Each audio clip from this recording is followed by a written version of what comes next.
Volkswagen is a brand that loves to push up market, and for Volksy it doesn't get any more up market than the Touareg, the biggest, most expensive vehicle they build.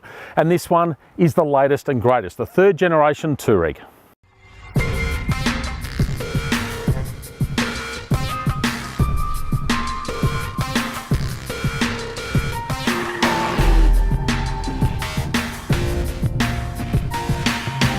It certainly looks a lot sharper, more modern. It's also a bit bigger, but otherwise the whole formula is pretty familiar. You're looking at 5-seater, obviously a decent size, and a diesel engine, in this case 3-litre V6, 190 kilowatts, 600 newton meters.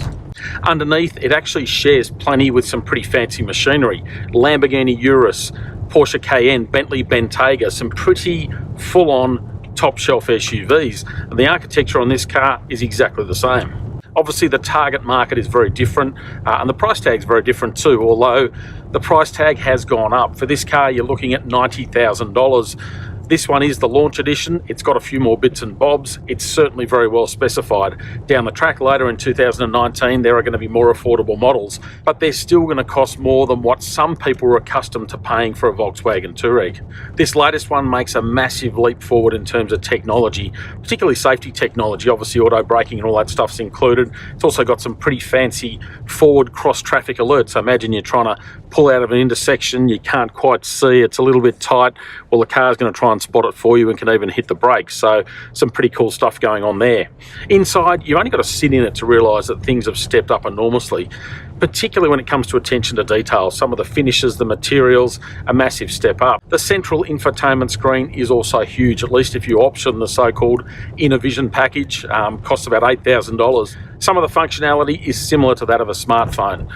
Pinch and zoom and swipe and all that sort of stuff. That whole upmarket focus also translates to the way it drives. It's taken a big step up in terms of not only the dynamics and how planted it feels on the road, but also the comfort levels. It's seriously quiet in here. The engine is super refined. You've got a heap of torque, so it's really easy, effortless grunt as soon as you press the throttle.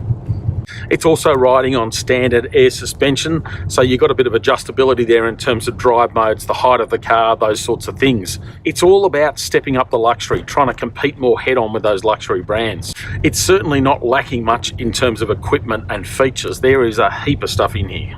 All of which adds up to a very comfortable and competent SUV, albeit one that's only got 5 seats. Of course, the big challenge for Volksy is whether they can tempt people into one of these out of a traditional luxury SUV brand. Time will tell on that one. In the meantime, you can catch our full review at practicalmotoring.com.au.